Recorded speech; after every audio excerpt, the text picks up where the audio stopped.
wow, so much evil in the Quran. Muhammad killed people. I saw Muhammad beheaded people, cut people's hand off, kill those who don't believe in Allah. This could not be from God. Everything Jesus said is the message of love, forgiveness, the victory of life over death, the victory of love over hatred. And I saw that he's the savior, the redeemer.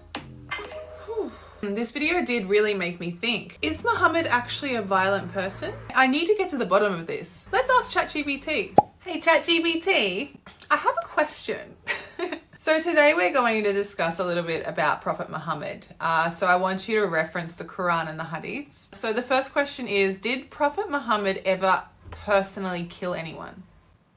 In the historical accounts, there's no clear evidence that Prophet Muhammad personally killed anyone. If we look at the Hadiths, can we just delve into Prophet Muhammad's character during warfare?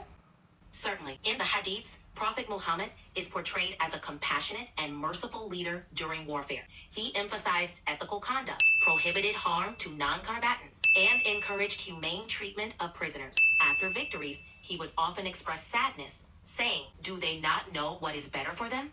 This highlights his preference for peace and reconciliation. I didn't know that. All right, so another question I have is, like, in the Quran, how many times is the word jihad mentioned? In the Quran, the term jihad appears around 41 times. Can you define the actual term jihad for me in like one sentence? Sure. Jihad fundamentally means striving or struggling, and in an Islamic context, it refers to the effort to live a life of virtue, to spread and defend Islam, and to improve oneself and society. Really? That's crazy, because the stereotype is that jihad means war, to die for God, basically. Where did this come from?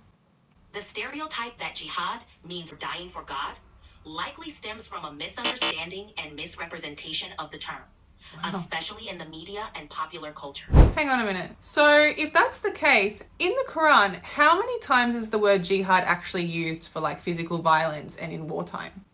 In the Quran, out of the 41 mentions of jihad, only a few specifically refer to physical fighting. Really? And these are under strict conditions, emphasizing defense and protection.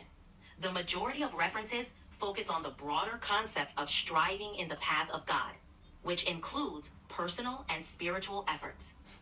Wow. So why do people always stereotypically say that Jesus was love and Muhammad brought hate and violence? Like, where does this even come from?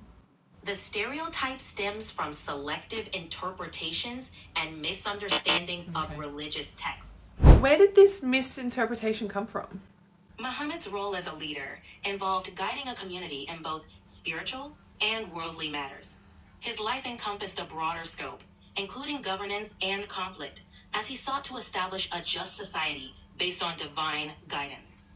This often necessitated defense and political strategy, distinguishing his role from that of Jesus, whose mission was more singularly focused on spiritual teachings.